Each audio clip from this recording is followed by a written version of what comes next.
তো দেখো আজকে কত বেলা, এখন বাজে হচ্ছে 1:30।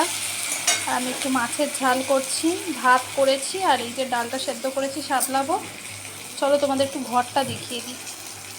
তো এই যে দেখো ঘরটা, কি বলে পাইমার না কি লাগিয়ে দিয়ে গেছে, পট্টি করেছে, আগে ঘষেছে, তারপরে এই যে এগুলো লাগিয়েছিল, পট্টি করে দিয়ে আর এই পাইমার লাগিয়ে দিয়ে গেছে। আর দেখো তোমাদেরকে দেখিয়ে দিই কি রং করবে।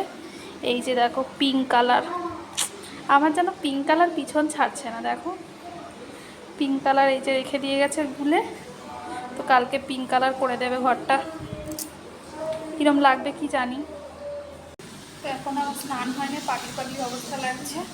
আর তোমাদের দাদা গেছে বাথরুমটা ধুয়ে স্নান করে, এখানে তো কিছু দেখালামই সকালবেলা জিনিসপত্রগুলো রয়েছে। আর এইখানটা আমার ছাড়িয়েছে পুরো, একদম ফুলে ফুলে মতন গিয়েছিল, সব ছাড়িয়ে পট্টি লাগিয়ে দিয়ে গেছে। কালকে এখানটাও রং হবে, আর আমার রান্নাঘরটাও কালকে রং করবে। এই যে রান্নাঘরটা ওপরটা যে কালো কালো মতন হয়ে গেছে না, এই যে দেখতে পাচ্ছ, ওর জন্য এখানটাও রং করবে। আমি যখন এই ঘরটা এসেছিলাম তখন আর কি রং হয়নি, ওরা আগে বেরিয়েছে, আমরা ঢুকেছি, যতটা পেরেছিলাম আমরাই পরিষ্কার করে নিয়েছিলাম। এখন বাড়ি আগে রং করে দিলে অনেকটা সুন্দর লাগবে। আর আমার ওই বেডরুমটা রং করানো হবে না, কারণ বেডরুমটা রং করানোই আছে। তো চলো টাটা।